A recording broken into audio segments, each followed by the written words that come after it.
Okay, good afternoon, everyone. This is a joint session of the Board of Supervisors and the Planning Commission. You can continue standing. We're gonna start with this pledge of allegiance. There we go.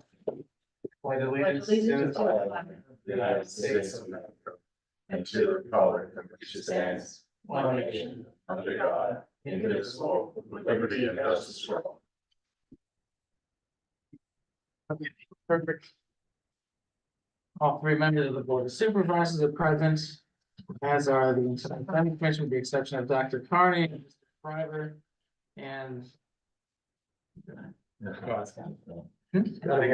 Scott. Doug's got him already. Okay. And we also have a few township staff here with us, and you've got that on the record. I don't have to, since there's one person here that already knows all of us, so we're good. All right, so the objective of this session is to hopefully not take more than roughly an hour. We don't want to go ad nauseum. We know that there are at least a few concentrated areas in the code of ordinances, in the definitions that have been the topic of recent discussion. But we wanted them all to be up for debate, as we have a lot of them, as everyone can see from the 39-page packet we all have. I just wanted to say that following sessions should tackle things like parking signs and where we want to change permitted uses.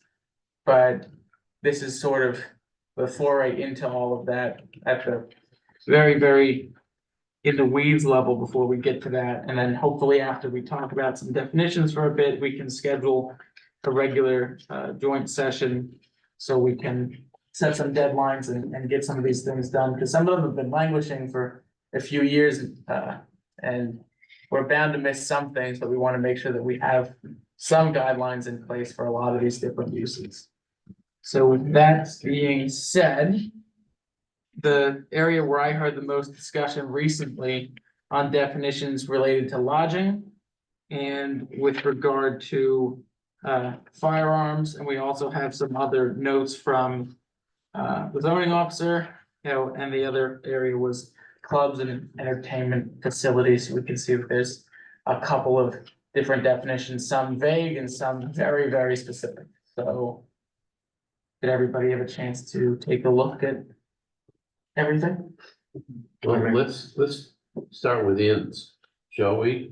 Well, I was gonna say, it's just, can I just make one Okay, comment? I'm sorry, I didn't see your hand. No, it's all right. I just wanna make sure we're all clear. I mean, I think that's what you basically just said, but going through the definitions is one thing, whether or not it's allowed or unallowed, or what is required to have that thing, or where they're allowed to be is the next step. At the same time, I think we may go through this, everything's like, all things sound good, and then we go to like, where it's allowed.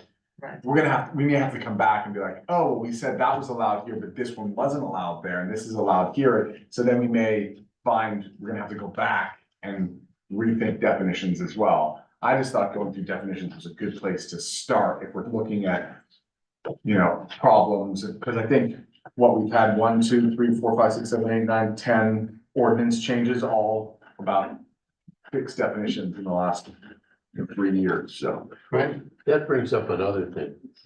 This is a huge amount of work.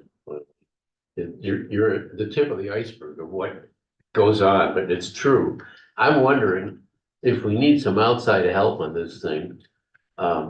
So far, it's really been Julia and Ron who've gone through this stuff, and it's a horrendous task.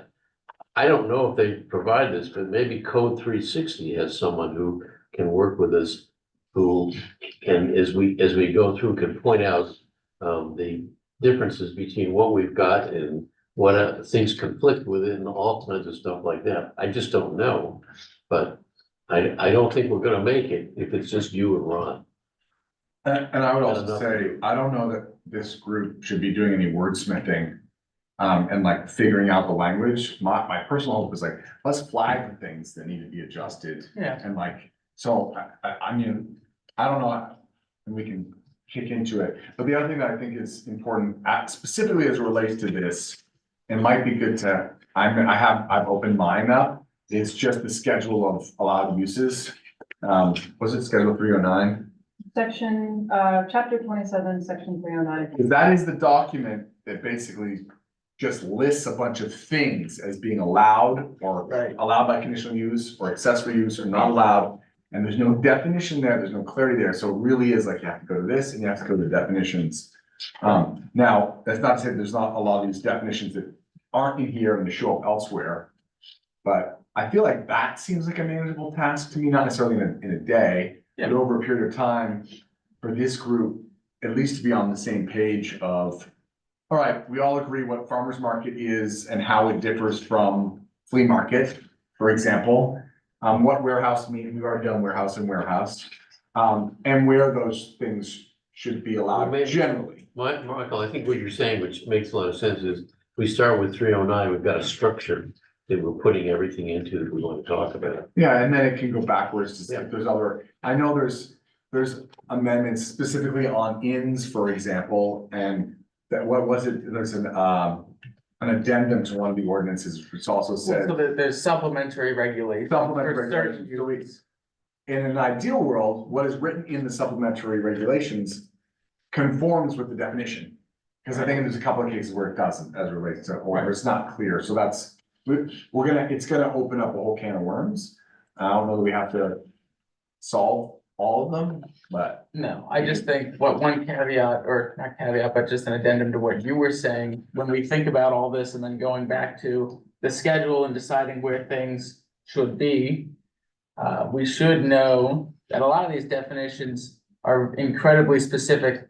And that might not be relevant to the particular zone that it is attached to. So there might be some cases where we might need to add specificity, particularly when they're adjacent to residential zones or things like that. Versus maybe taking out some of that on the current definitions. I think we'll get to it when we talk about inns and different things. I think we can start with what the zoning officer suggested and highlighted, because that's only like 5 or 6 things. And then we can go into that, but we can see that inns and things like that are not substantially different than the other uses. Although they have acreage requirements that the other uses don't, besides the minimum lot standards. But just for the sake of minutes and tracking where we're all going, the last, I think it is 3 pages. Can I say, or maybe it's the last 6 for you guys, because I printed double-sided, but the last 3 that say Ken's copy. Those are the things that he highlighted and wanted to go through, so I think we can start there and then look at the other 36 pages we have. If I am correct, the first thing that the zoning officer highlighted was firearms. And we know that there was some recent case law that upheld significant regulations on the discharge of firearms, but it didn't really address what is a firearm. And in this case, he highlighted that the current definition includes pellet guns, BB guns, spring guns, crossbows, bows and arrows, slingshots, paintball guns, or any other device that propels an object through the air through the use of force, capable of creating any type of injury, destruction, or damage, however slight. So I think the question is, has everyone read that? Do we believe we need to keep it that So specific? where does firearms show up in the ordinances? So that has applicable sections in section 6, 101, as related to indoor shooting ranges, and chapter 6.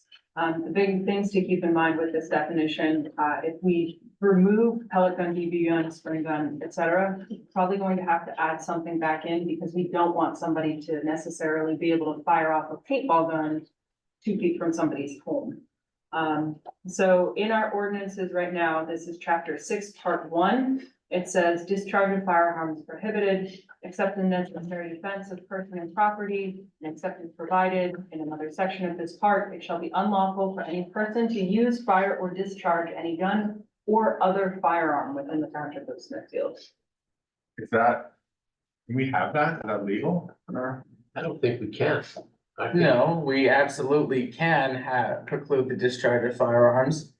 And those other devices, the Supreme Court of Pennsylvania just upheld that in a Stroud Township case. Well, that's right. I think the difference is a lot of those other uses, while they are defined as firearms here, probably excessive regulation and doesn't really define I don't necessarily think that there's a difference between shooting at a target with a pistol or a rifle versus shooting at, your hay bale targets or whatever with bow and arrow. Bow and arrow. There's a. So right now, technically, you could not take a bow and arrow in your backyard based What- on what this did it- definition. What did it say about private property? Wasn't that the exception? Can you go back The to residents? except necessary event provided should be unlawful for any person to use fire, and gun. Okay. Oh, bleh. Sorry. So it's referencing the exceptions. This part shall not apply to persons licensed to hunt in the Commonwealth. Members of any organization incorporated under laws for target shooting and any law enforcement person. What if the Supreme Court? Wasn't there something about It's being private property appealed. or residents? Anything can be appealed though. Right, but they did, Except in the necessary defense Rule of personal for, property, the township. except as provided in the But, section I just read, shall be but it's unlawful being for any appealed because person to it's- use, fire, or discharge any gun or other firearm within the township of Smithfield. Even before that, was there something? But did I hear you say hunting is allowed? Yes, Hunting is permitted, it's referenced in indoor shooting ranges, and chapter 6, which is the discharge of firearms ordinance. And that's what the Supreme Court of Pennsylvania case was about, is the guy had a range in his backyard and and they said no, right. and the Supreme Court said that that's. The issue was it was still basically too close to other dwellings or something. Yeah, and we have a similar situation in our township that was talked about a year ago. Yes. We saw in the planning commission, there was somebody, I forget where it was, over by the, The boom motor lawn, or now Yeah, it's somewhere. Marshall's Creek. What ended up Something happening with that- that? They ended up leaving, I think they sold. So we haven't had to deal with that since. Cause I think I did, but how did you guys? I know I went to planning commission, I don't remember how you guys. If I'm not mistaken, we did regulate hours of operation and things like that in a draft. Cause it was also in the residential zone, I think, in residential area that. So Correct. They're operating it, Correct. but that was another one where they're like, these are our friends, they're here shooting. It's like the motorbikes or whatever. Yeah, similar idea. Yeah, Something. we so can. my recommendation under the firearms is to agree with Ken, because, if I have my grandson out there with a slingshot in the yard shooting acorns, I mean, that's Yeah, that's. considered a firearm according to this, that's ridiculous. Yeah, So I think that with what Ken's recommendation is valid, I think Although that, crossbow. You think crossbow, yeah, but somebody wants to practice in the yard, that's no big deal, it doesn't go very far. The it doesn't difference make with a very much rifle, noise, the whole reason is the no, I mean, big part of it's the noise. well, it's noise is one thing for sure, but it's more importantly is the projectile that goes over a mile. Right, And if somebody doesn't, aim right and that thing comes down, it's gonna be dangerous, whereas a crossbow, 100 yards, it's done, right, that's most yards.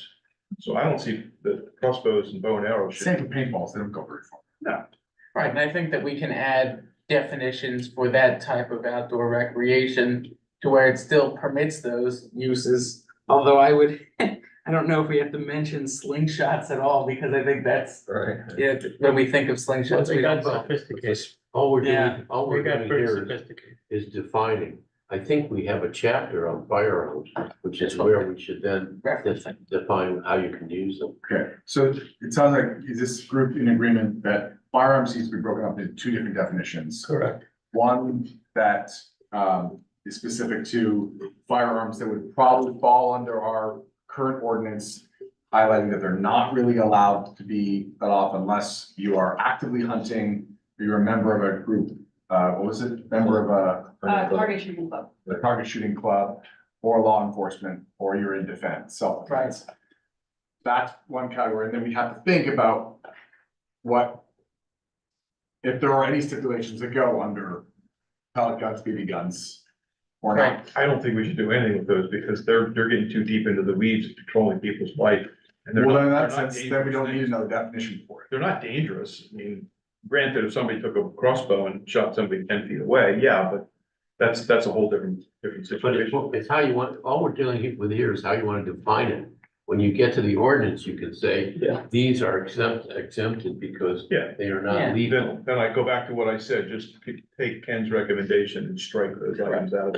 I think that we can address with from my personal experience, I'm not, great at archery, but the impact on that is fairly minimal, but it seems like some of these other things like paintballs and other stuff, depending on how long prolonged the use is, could become annoying, but the nuisance ordinance itself will probably address it. I guess my only question is, do we actually need another definition for that or not? Because if there's a feeling that it's not gonna show up anywhere in the ordinances, then we don't need a definition for it. I agree.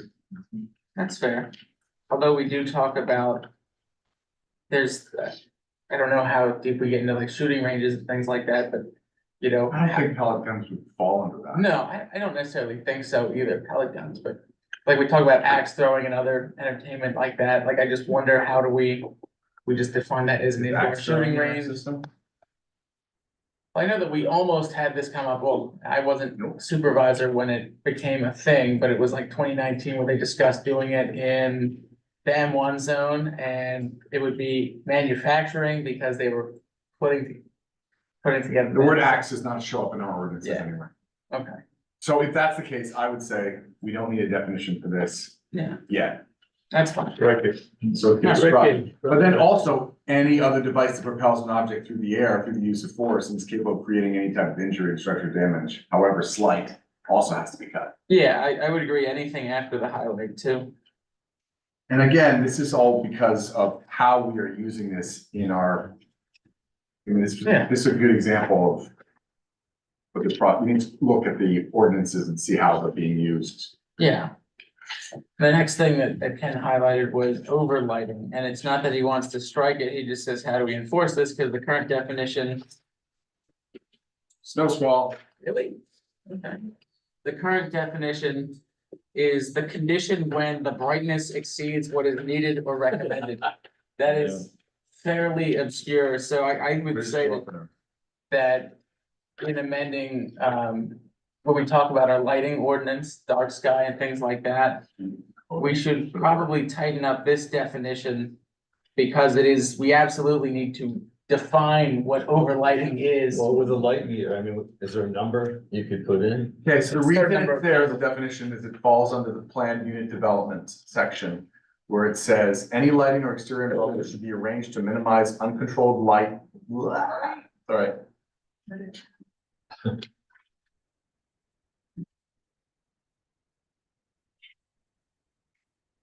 Any lighting for exterior environment should be arranged to minimize uncontrolled light, glare, overlighting, light trespass, and sky glow. That's the only place that it shows up in our ordinance. Right? So So overlighting. I think then it kind of merits the debate of whether or not it should be taken out altogether, because if we're going to have a standalone ordinance that deals with lighting. We could probably just strike this and say that it's going to be enforced as part of that chapter. Okay. Do we think that makes sense? Yeah. So can we say strike definition and reference, which is, or was it? Planned unit development. And PUDs. Yep. Yeah.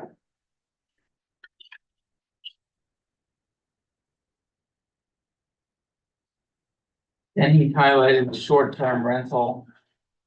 As, Wanted to change it to 30 days or less, instead of less than 30%. The challenge with that is that you can rent a house. I mean, my lease that I have with tenants talks about the fact that if the lease expires, it's a 1-year lease, but if the lease expires, it automatically goes to month to month, which means it is by definition a 30-day lease. right, And I think that's pretty standard language that I've seen in many Yeah, leases. for So I sure. don't think you can say 30 days. If it's 30 days, it's a month. I don't know why he wants to add the 1 extra day. So what do you say, just say a month? It says less than 30 consecutive days. Okay, so he wants to say 30 days or less. That's That's not not the much same thing, difference. yeah. This is- What's the 1 extra day? I mean, that's the, yeah. That could be 29, then. well, I mean, we're gonna get into. I mean, you could honestly get something 20 we can- days. I do. So is anybody familiar with the Augusta rule? Augusta? The Augusta rule, No. it's a federal income tax rule where, any citizen can rent their house up to 14 days in any year. and claim that income tax-free. It's non-reportable income. So that sounds like that would not allow someone to do that, right? All right, yeah, it has to be 30 days. Yeah. Wow.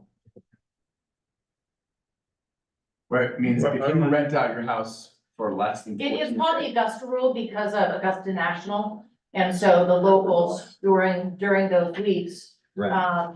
Rent out their house. locals rent out their houses for big dollars and, And they don't have to. they don't and you do not have to claim that as income. Yeah, That IRS doesn't care. They don't want to that know about happened it. up, That is the Augusta. that happened rule. up in Saratoga Springs with the horse racing. Correct, too. absolutely. People get Yep. thousands and thousands Same of dollars thing, for 1 yep. week in their house. Yep, exactly. Yeah, So what are you saying? You can rent it out once? any, up to 14 days. They don't have to be consecutive, they can be one a month, doesn't matter. 14 days rental. But just because you're allowed to do that and not claim taxes, doesn't mean a township can still say you can't do that. I would, Right. Well, Thank can you. they though? Yeah, for sure. Okay. That Augusta rule just saying that they're not gonna claim taxes on Right, it. so it's irrelevant to our discussion. Yeah. Right. I mean, it's It's interesting. nice to know, yeah, but it's still relevant. I think I don't know, maybe he missed it. It already says for less than 30 consecutive days. It does say that right in the middle. yeah, I don't know what's different from what, yeah. And I guess I just said, if his question was it should be 30 days or less, I disagree because you can have people that are on month-to-month Yeah, leases. it should be February. Yeah, I mean, someone's gonna come after me because I rented on a month-to-month lease for 1 month, February. Goodbye.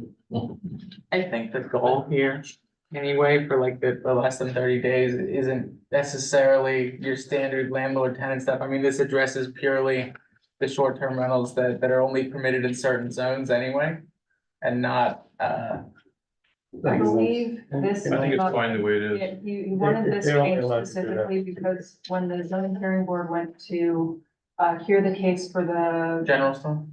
Boom Motor Lodge, there was no definition for what actually qualified as stay. So that was where that designation happened. I can ask him for a little bit more information Yeah. and clarify. Stay. The Marshall's Falls, or not Marshall's Falls, Marshall's Creek Extended Stay, I think it's called now, the Boom Motor Lodge. Yeah, that's permanent residency. And this really is to address fraternities renting a house in a residential community, bringing in 20 people for a weekend or something. I mean, I'm not sure if this doesn't, short-term rental, we know what it means. It means you're not renting by the month. Nothing by the day, right?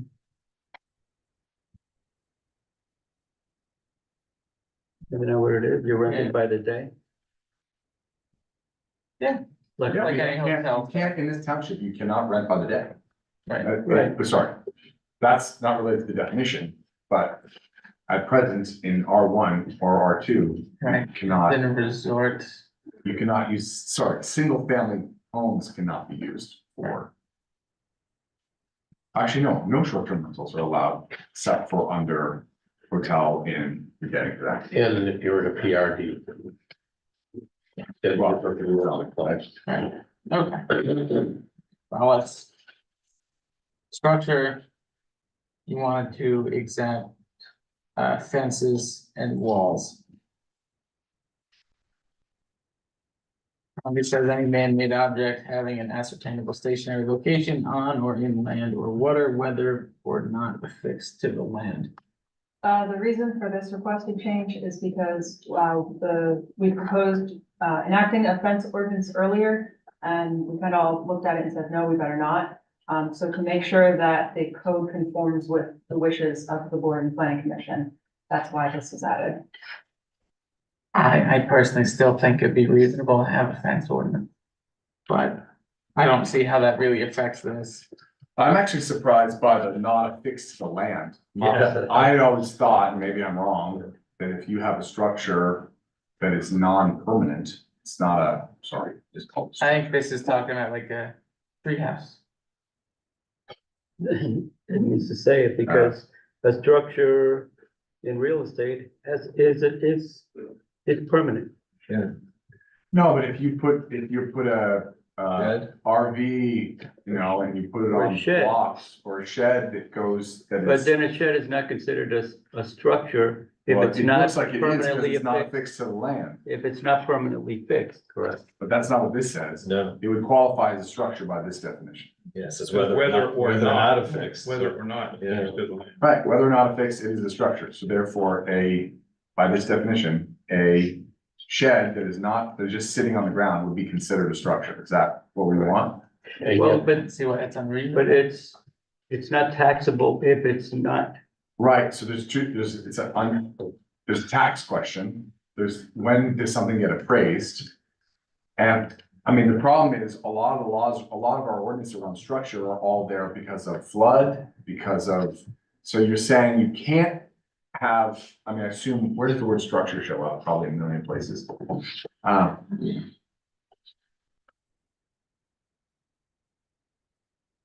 I think, the tax definition of structure can be taxed as something. Structure, floodplain structure. Something that's larger than 10 by 10. What if I have a trash can sitting in the same spot? Is that a Correct. man-made object? Mhm. Or a garbage can shed. Or a wood shed, like. Yeah, fire. I think it's an important, Right. I mean, he hasn't mentioned it with fencing bit, but I think there's another part of that definition which. Yeah, and there's some basic things that which we would not agree are structures. Yeah, needs more definition. Well, again, just how do we use structure in our definition? If we're saying you can't A have a structure- structure. A structure in real estate is anything permanently attached to the land. With footers. Permanently attached. If you go to non-conforming. Formation, accessory use, Yes. structure, The infiltration. mobile homes. Acceptable. Co-location. Mobile homes that cannot attach the Yeah. footers. If they're just sitting on pedestals, then it's not permanently attached. Okay, maybe not, because we also have a definition for building, which is a structure that is permanent. And I think that comes into play when you have like a dangerous structure ordinance and things like that. It has specific definitions attached to them that are not in chapter 27 necessarily.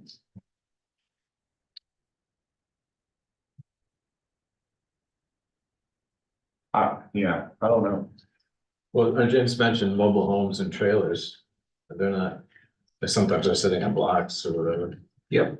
Yeah. And they're not permanently affixed, so They don't follow that. There are covenants within the ordinance Yeah. around RVs, but that's separate. Correct, like you can't have them without a permanent dwelling on the structure, on the property. RV parks are not allowed in a resort zone, interestingly.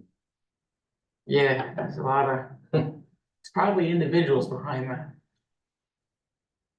All right, Can we leave that one for Yeah. further discussion? that sounds good. The next one he highlighted was temporary sign, which is a non-permanent sign erected, affixed, or maintained on the premises for a short, usually fixed period of time. He wants 30 days or less. I think that is generally fair. I Yeah, but don't, does that conflict with where we talk about the ordinance of temporary sign? Yeah, I was gonna say, didn't we discuss all this?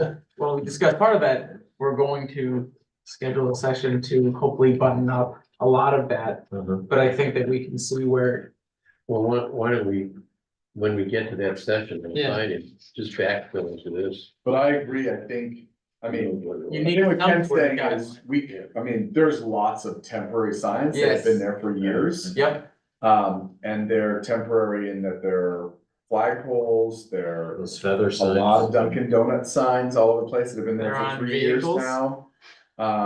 But I think Ken has felt it difficult to enforce that Right. because nowhere in our ordinance does it say a time limit.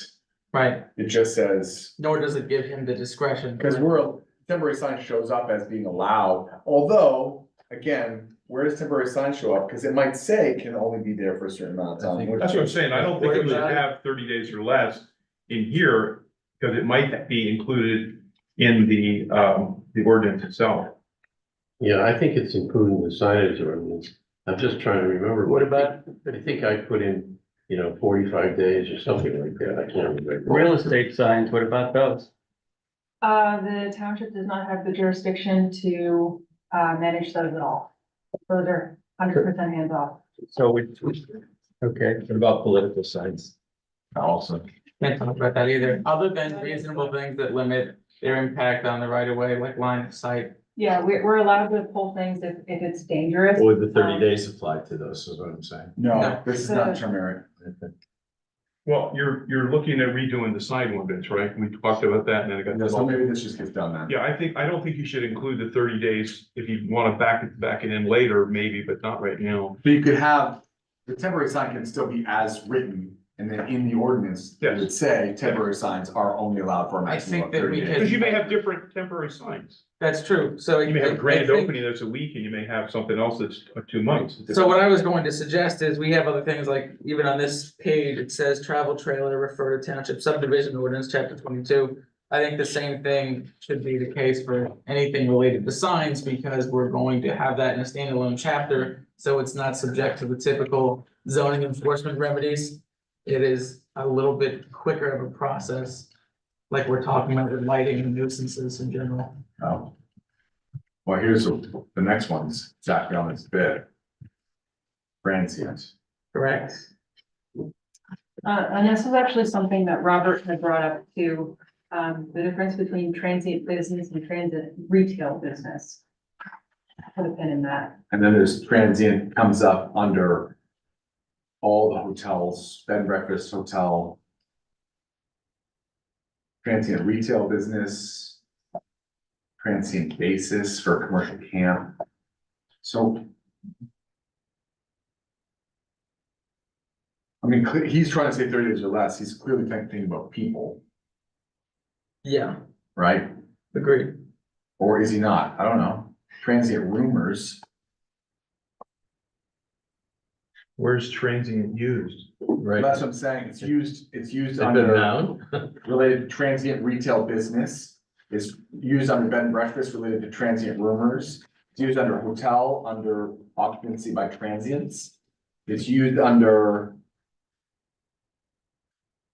retail business. No person shall engage in any transient retail business with the township of Smithfield without first having obtained from the zoning What officer. about like homeless encampments? Yeah, but that's in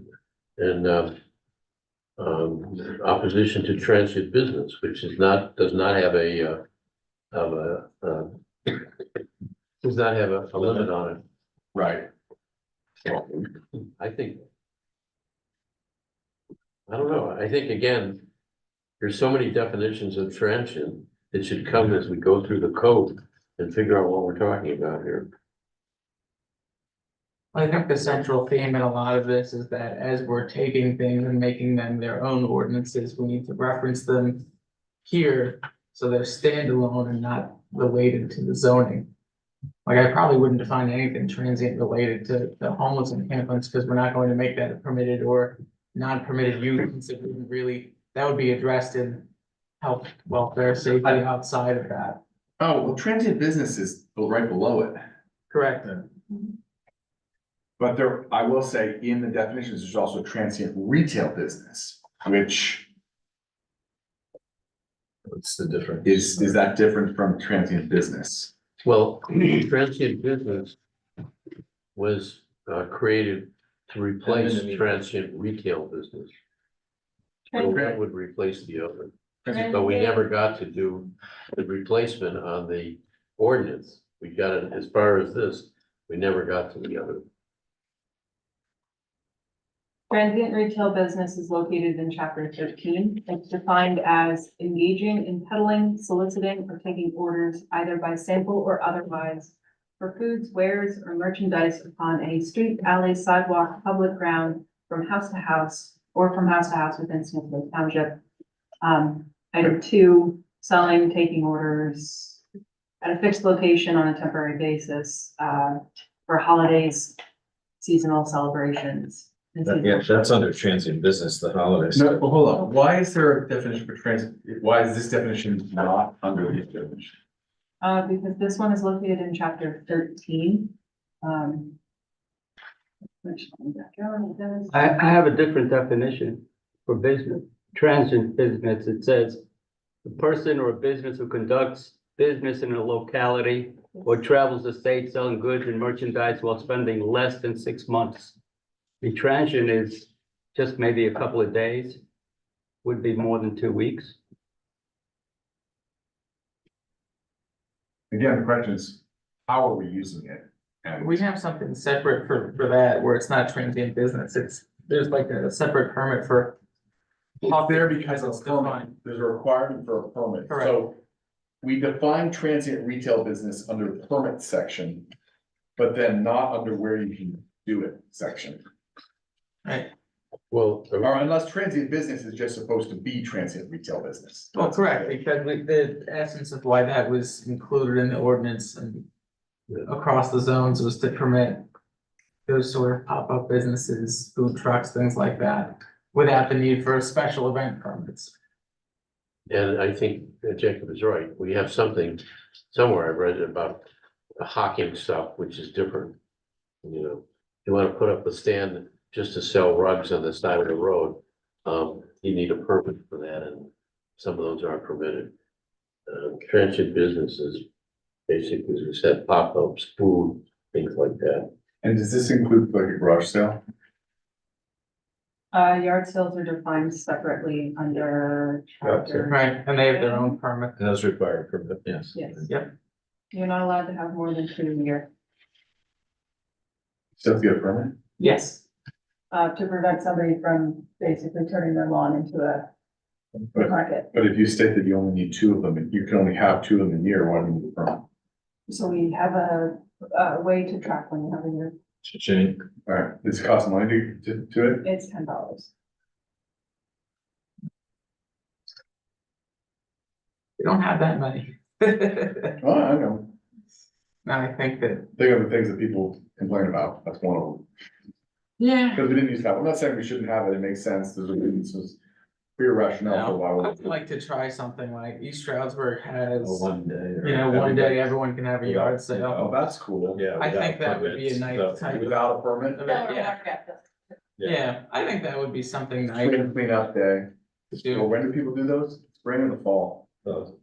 Either. Yeah, I mean, typically I see it in the summer, like, what is it, usually like Memorial Day or like. The holidays something where like there's more that. people in the Yeah, county. Although it's not been nearly as good as it used to be. yeah. well, And you can now sell we've got anything on online. Facebook, so why would you bother? It's amazing what people flip, Marketplace. yeah.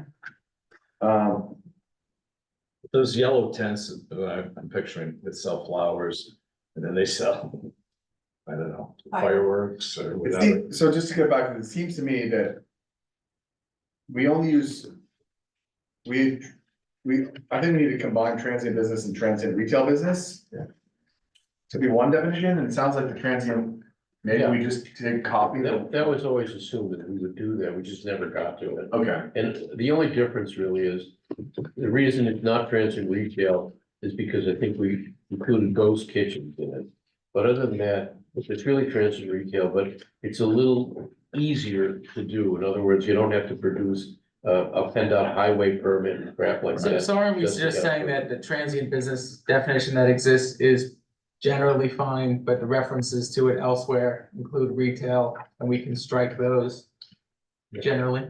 But you're pretty. Carol, why not, Cause I don't see like there, you know, in either Ken's highlights and then the rest of the packet, there's only two transient definitions, transient and transient business. Well, the So other, I know that there's references to transient retail business, but should we not just generally incorporate all well, of that? the other references which you might be thinking about is related to motels, hotels, all the inns, which is about your stay, and it's your stay Right. transient. Right, well, Right. that's what I'm saying, keep the two that are there, just augment transient as we see necessary. on- Or maybe it needs another word, transient lodger. I was gonna say transient lodging, Well, I mean, in all these cases, it's referring to the person. I'm just Right. thinking. I mean, the problem is you have to reload all these ordinances, if you're gonna, correct, and I think that we can do so without a lot of issue, I mean, Robert and I. and Why can't others- you just put in transient, you put in, for example, hotel lodgings?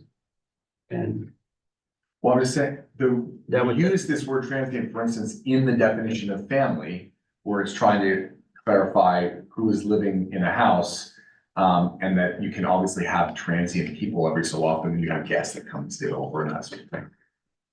So you can change the word transient to 30 days or Isn't that less. a little intrusive? Who can be in someone's house?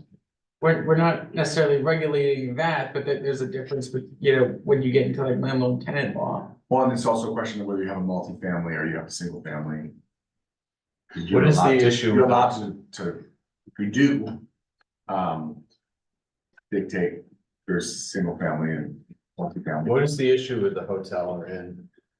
Well, I think there's. We haven't gotten to that. On that, I would just say, just for the record, Julia, when you prepare a follow-up for this, can we identify everything that, I mean, obviously, without getting into the minutia that you would write in minutes, we identify the, I don't know, 12 definitions or something that we discussed, and maybe we can all collectively do some research so we can bring that back for our next joint session on that, and then this follow-up will make sure that we're kind of staying on track with each topic. And getting into the inns and motels and things like that, I think that we can address the supplementary regulations after we kind of decide whether or not the current definitions of these things are reasonable. You can see the acreage requirements that are in some of these, but. Can we start by listing them all? Correct. So we've got adventure lodging, Right. we've got bed and breakfast, we've got boarding house. We have Potentially. assisted. campgrounds. I mean, it's not the exact same. We have Yeah. camping trailer, I don't know if you wanna, I think we can separate the commercial, the permanent structured hotels versus bring your own. Camp. well, there's, I mean, honestly, there's now glamping and there's, so how do you? Well, correct, and I like, think that's what adventure lodging, Glamping is under adventure. adventure camping is. right, But one thing, But it's also right now it's defined as a bed and breakfast, similar to a bed and breakfast. Does that mean you have to meet all the criteria of bed and breakfast, which means food on site? Right now, that's what it says. So that means if you're glamping, you have to bring the food to their tent. That's how our definitions are written. Just if breakfast. you want it, Just breakfast.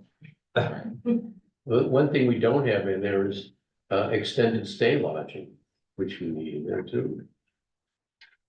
Can't have an issue with that's why he wants a 30 days or less with the transient for? I believe that might be another definition that resulted in the zoning hearing board decision from that. I'm going to ask him for a little bit more clarification, but I do remember something about the word transient and its meaning, which is why we can change from like a motel versus a home stay. I just will need think, to look into that. yeah, I just think for our sake in comparing these definitions and eventually supplementary regs, we should separate your permanent structured hotel, motel, you know, from your camping versus adventure lodging. Like, I think those are two separate things, and I think we need to scrutinize the differences. You know, and to me, you know, without saying any names, because I don't even think I have specific examples for all of them, but it seems like the definitions of these uses would evoke the imagery of certain individuals, and I think that's why you can see there's so many differences. Well, it's also, they're allowed in different places, right? Like motel and hotels are allowed in the economic development, right? Yes, But, and they're allowed in resort and some other things, but, what are not allowed? Hold on, I lost that's where I was like, I mean, just for my own sake, I wanna understand, okay, we got these 20 different ways that you can rent a room.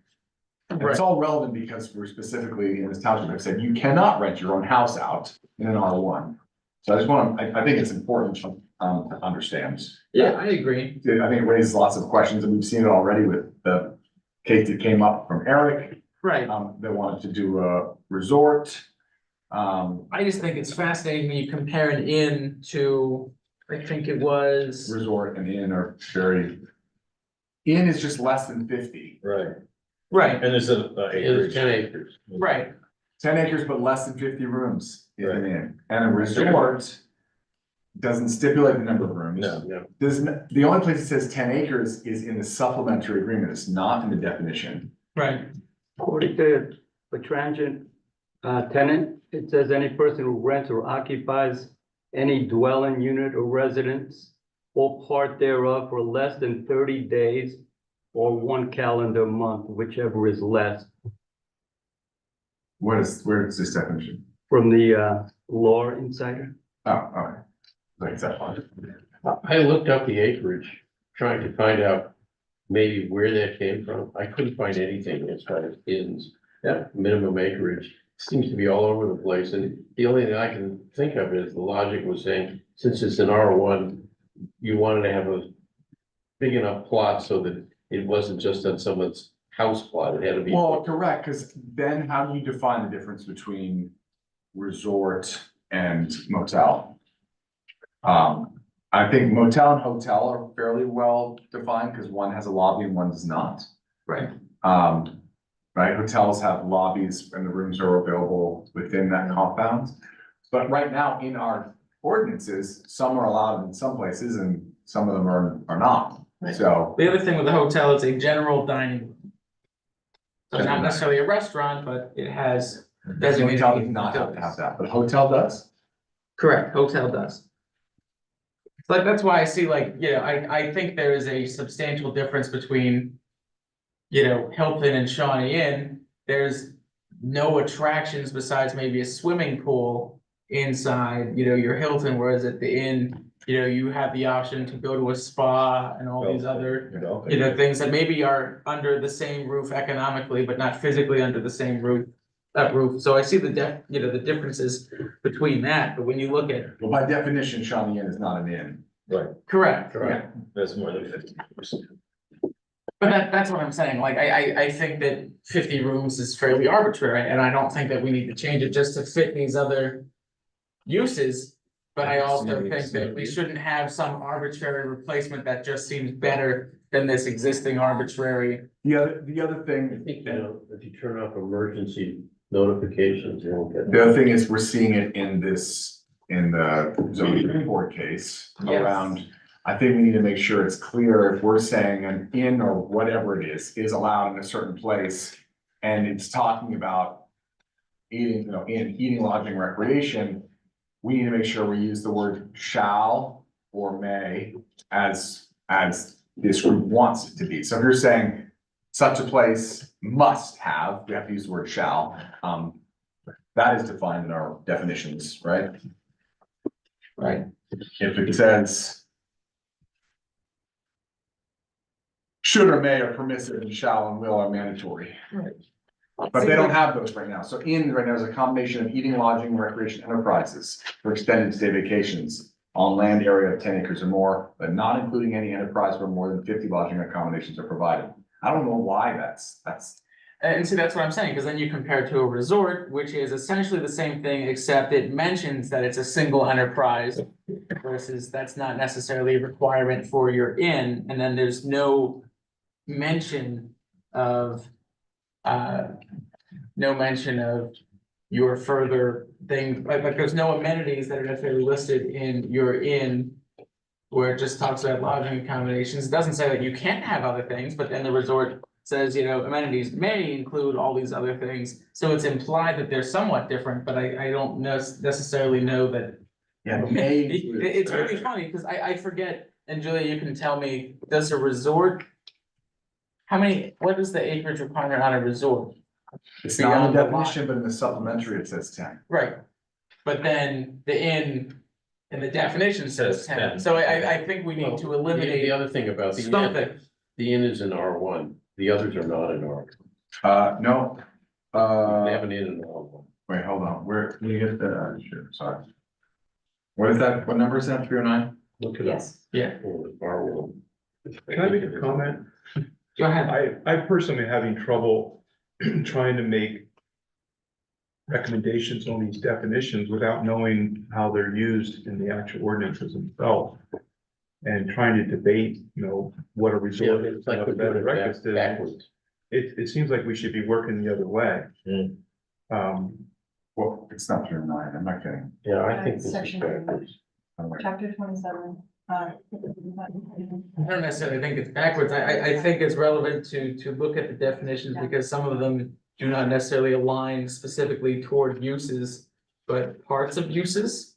I think the problem for me, to your point, I sort of agree, that's why I said you still have to have the district schedule on hand as we're doing this. The problem is, you might look at that and be like, that sounds perfectly reasonable, then you go to definitions and you're like, oh, no, that's not what I. Well, that's what I'm saying, you need to link the two. You need to have To both. know where they're all, applicable. Well, in this case, I mean, this is one that's kind of easy because easy in the way that all these lodging facilities are specifically referenced as allowable by permit, by conditional use, or not allowed at all. Whereas a lot of the other definitions are not. Transient shows up all over the place. Right? So I mean, this is one, what do you say? So you In said, Pocono Township, they define it as transient dwelling, use of single family dwelling, PDU, for parentheses, any dwelling unit owned or managed by a person which is rented or leased for a period of less than 30 days. yeah, but you're still talking about transit. We're talking about. But you facilities. mentioned transient. So in R1, no, you're, in R1, by conditional use, you can have bed and breakfast, you can have inns, you can have resorts, Yeah, yeah, you can have resorts too. yeah. Yeah, you can have, yep, resorts, inns, and bed and breakfast. I think 10 acres is, You can't have a motel or a hotel. Right. So that's where, well, that's where it sort of kind of makes sense. You're talking about a motel, it's a standalone commercial.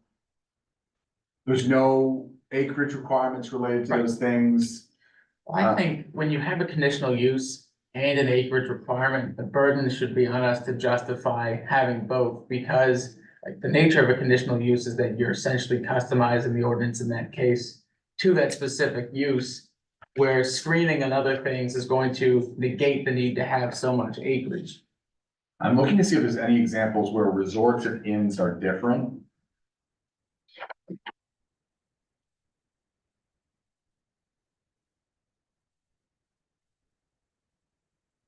Just in the rooms probably, for the acreage. The other one that I think, okay, oh no. They're always together. Maybe not in economic.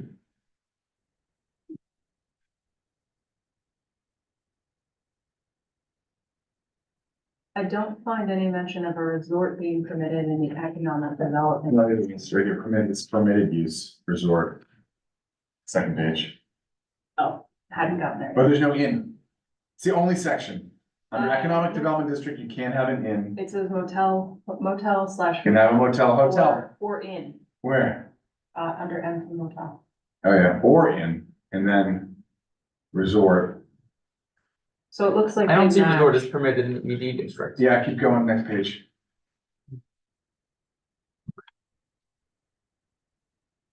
It's the weird interchange.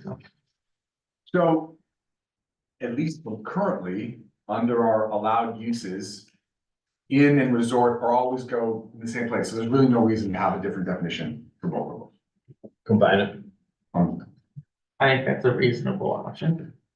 I also think that. I think the acreage thing can be addressed differently based on each zone though, too. I mean, if you wanted to have a difference between an inn and a resort, if there was a feeling from this township that they should be different. The definitions are slightly different. Well, the difference between an inn does not imply the amenities that you expect. Right, look at out all of the a resort. amenities under resort that may But be on the included. definition, it says may. May. Right, correct, May. and I think that's where, it should say that there must be. I don't know, I don't think we should tell people, you need at least 3 amenities to be a resort, but I think Well, that this the is difference coming up is. right now as a real legal issue with this Oh, correct, zoning, because this zoning hearing board meeting, because they're gonna try to say there is lodging being offered if you bring your own camper. Yeah. And, there is food being offered. And then there's, by other vendors, and there is a dirt track, and that's the activity, and Let's see, therefore. under a the resort- Definition of resort. Well, so I would say with the resort though, it says it's a single enterprise, so when they're talking about bringing in the food trucks and things, like, I think we should tighten that potentially. We also can look at, not to get off the topic, but to stay relevant to the point that you just made, when it talks about, what was it, commercial camps or something like that? It was like commercial indoor recreation and entertainment, not that one. Yeah, commercial camp or club.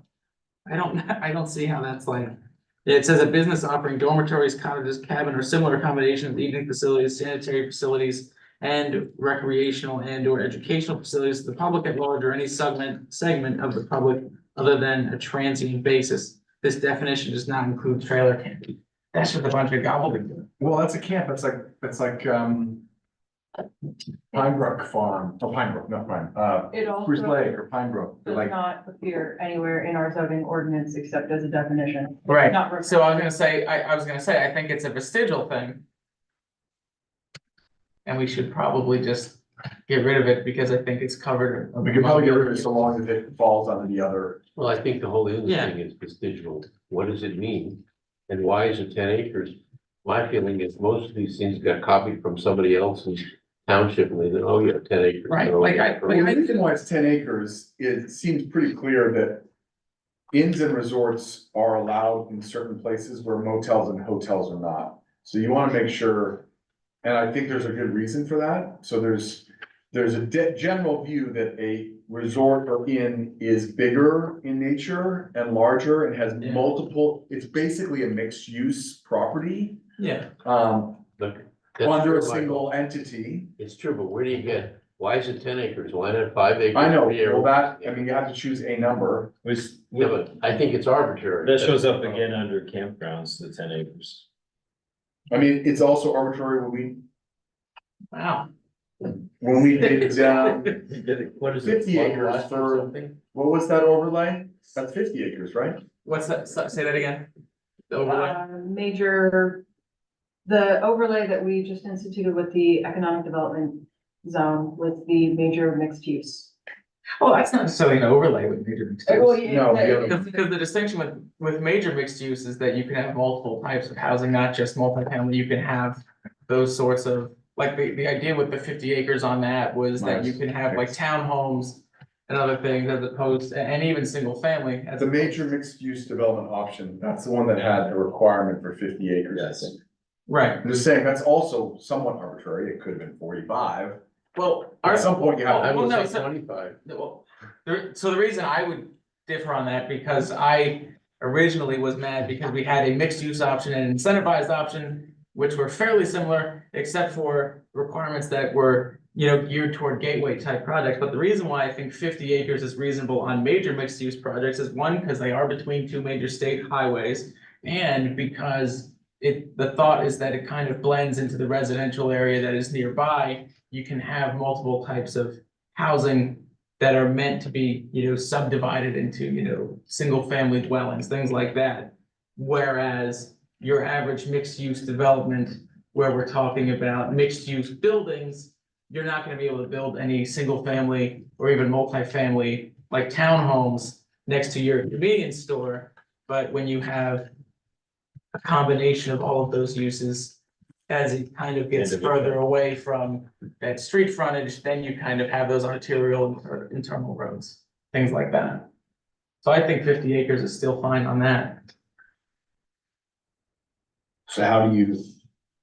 I mean, I wasn't sure we should be doing massive wordsmithing, but it does seem like we have a bunch of, where's adventure lodging allowed? I don't think I saw that anywhere.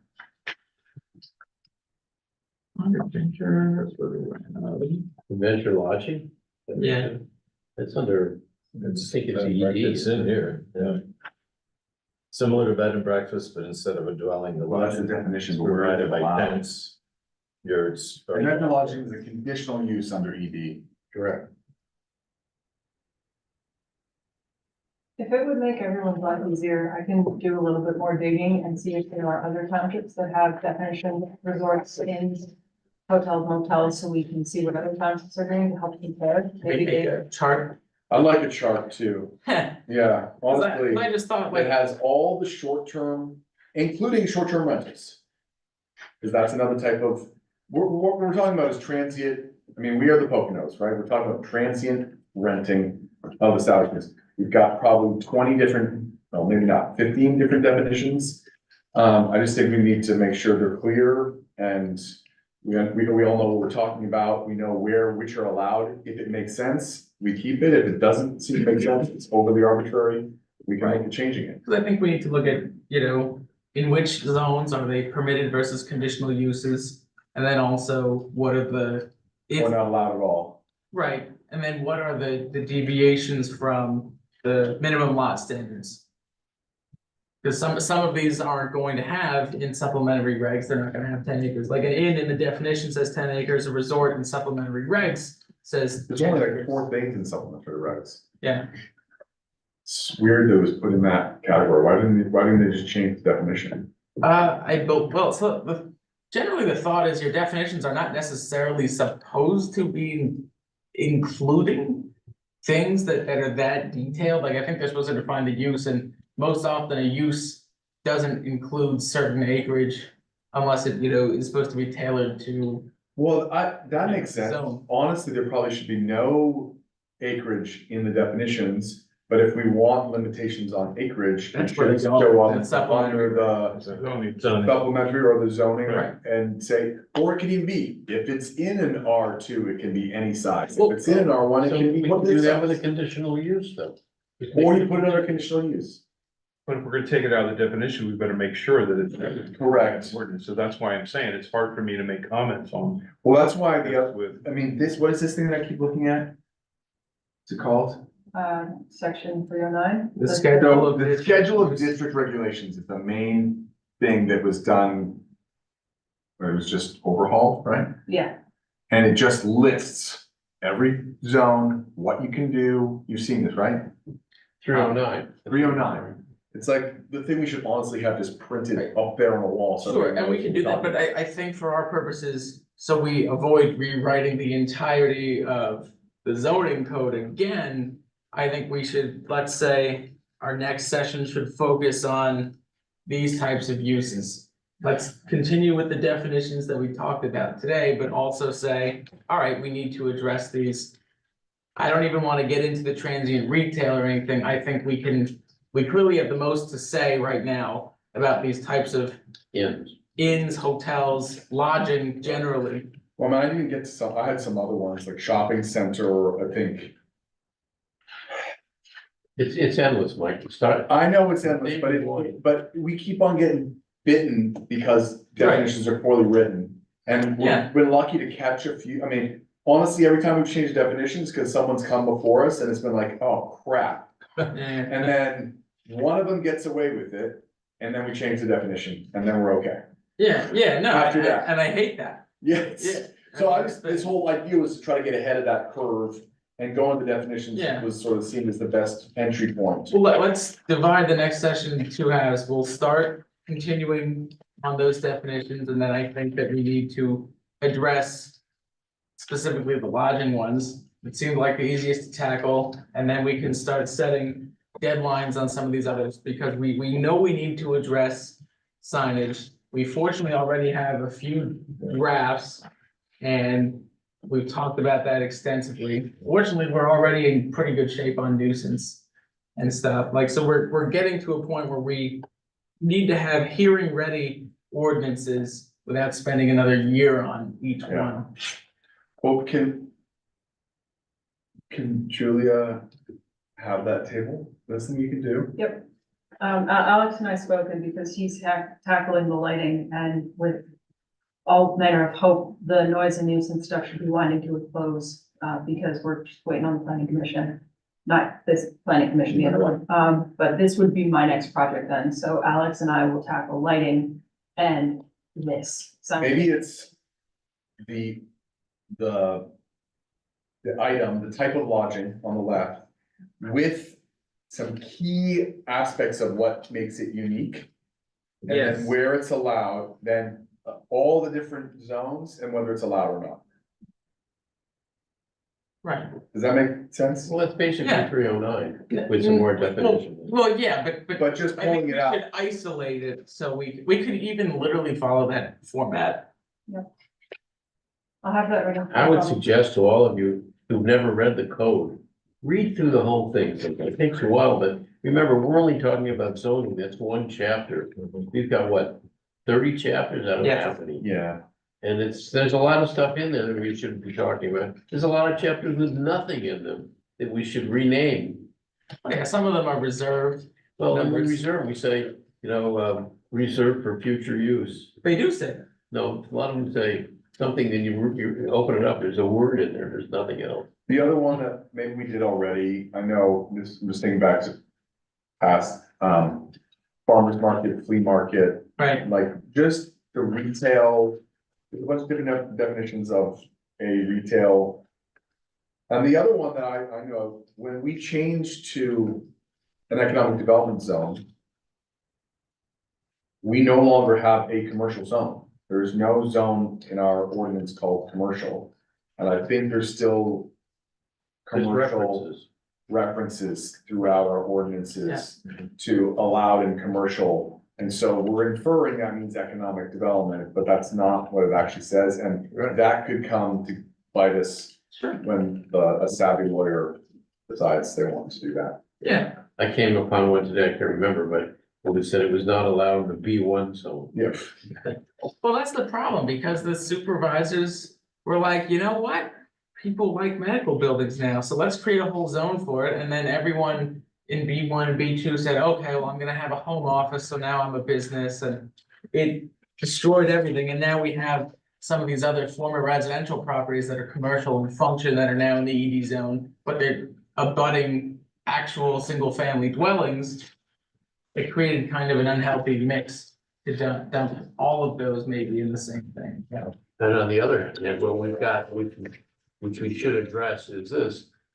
We have properties now in the ED zone that were in the R1 zone where you can't build on them because if you have to follow, this came up at the zoning hearing board, you have to follow the side yard setbacks that are in the ED zone. What you get is a property where you can only build on 30 feet. That's it.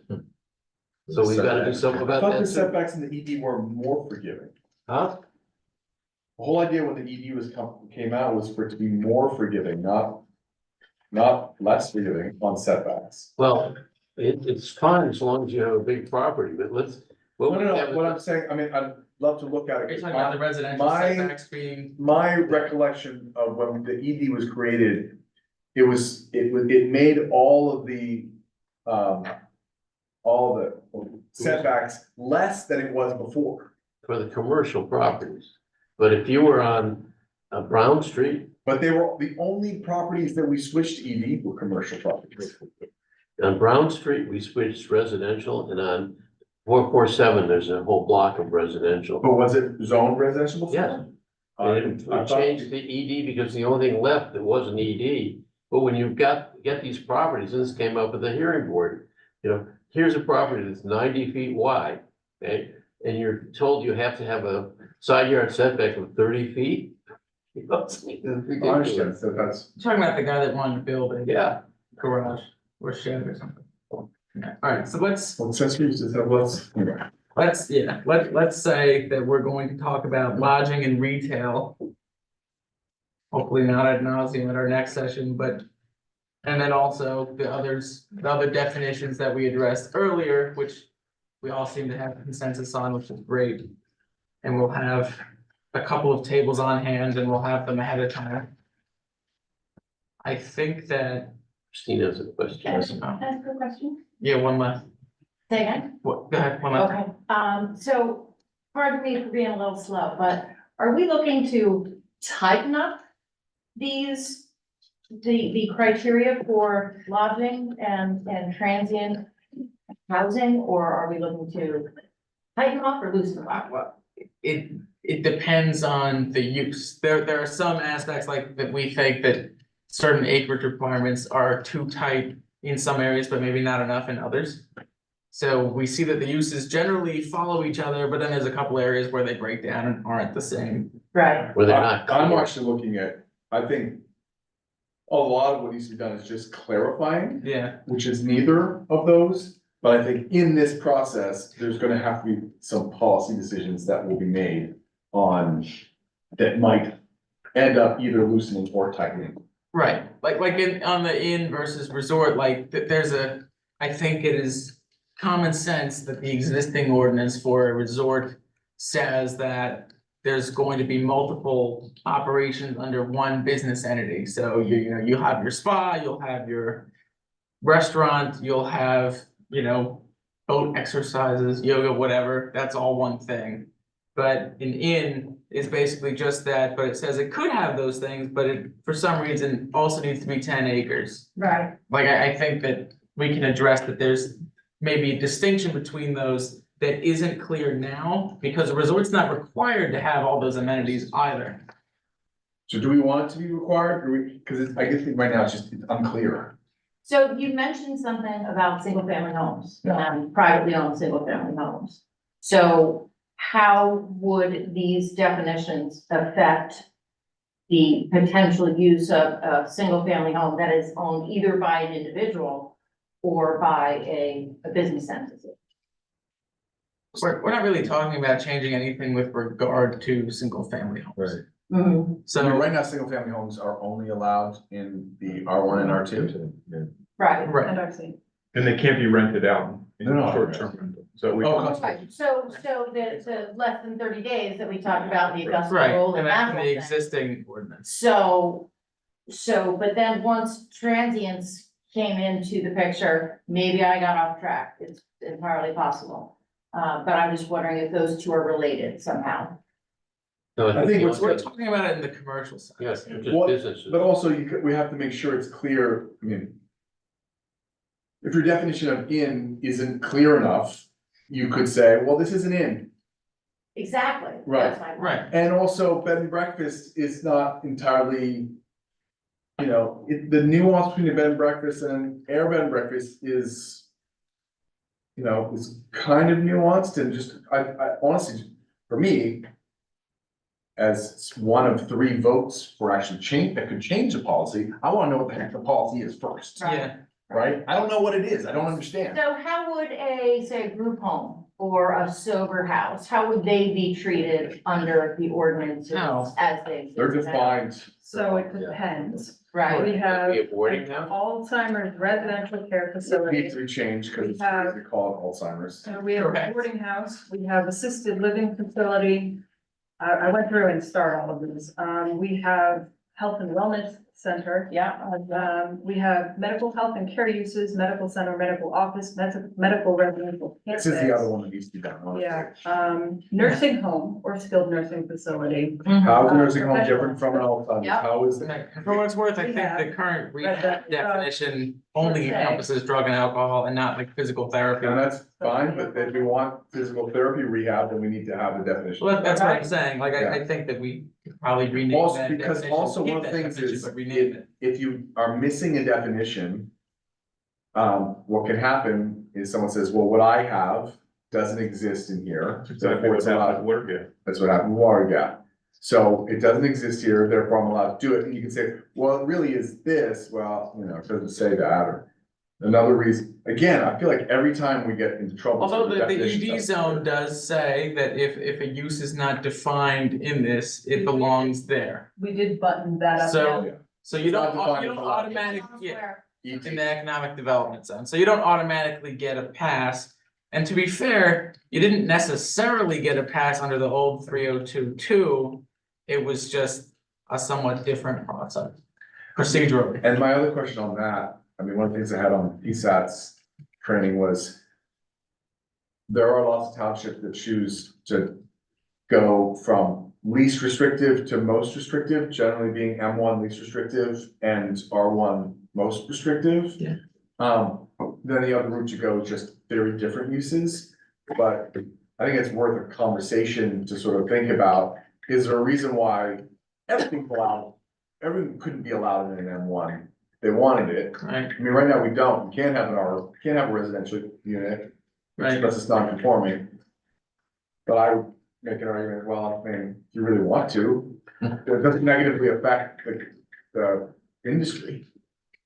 Right, I think we do have all Those are small. economic development zone. Uses are permitted as a conditional use in the M1 zone too. But I think that the nature probably, and this is not with any specific case law an example, but in my research.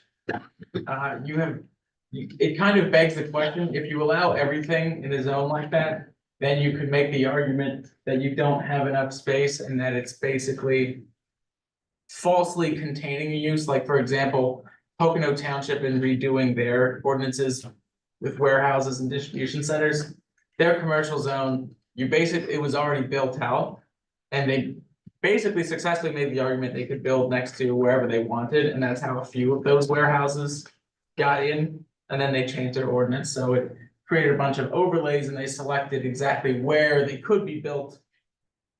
So I think that's probably, you don't want to squeeze out the industrial uses, because you could say it's an industrial zone, but if most of the uses are not industrial in nature, then you're kind of squeezing it out.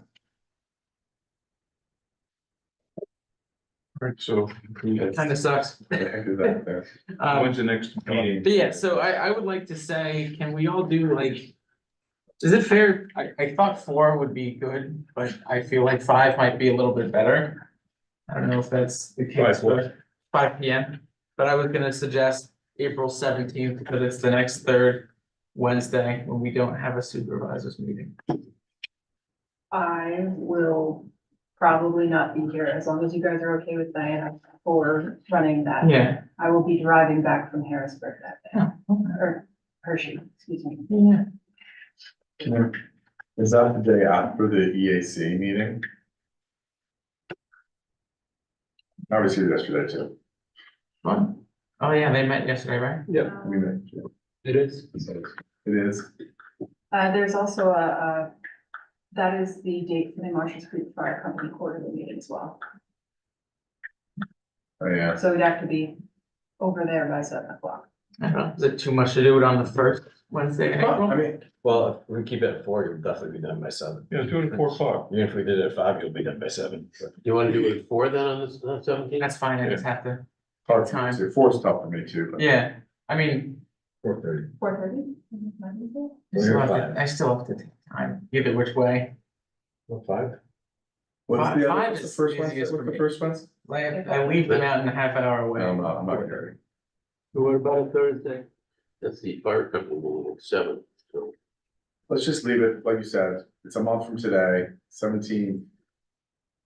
Yeah, I mean, we can make the fire meeting at 7. 5 o'clock? Yeah, I think, 5 o'clock, and just go straight. Okay. Guaranteed it'll be less than 2 hours. Yeah. Okay. yeah, and I think it's good to set those things, because honestly, after 90 minutes. I Yeah, don't we're know. already, if I'm we've been doing this for 75, and I think we're already Yeah. after that. Yeah. But The other thing is maybe we can have, not that we necessarily have all that much more time, but assign some of the legwork on some of this stuff to staff to absolutely, make these a little bit more efficient. yeah, but at least we met the 2 objectives. I gotta get going. Alright, so Like is there any comment before I entertain a motion to adjourn? You're looking at me. It's either you or Eric, come on. Alright, motion by myself, second Mr. Burnett, all in favor? Aye. We're adjourned at 5:20. Thank you all. This is the first day of spring. Yep. Thank you.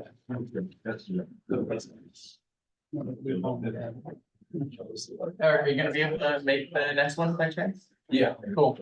We will have. That's what we're going to. Details and nothing.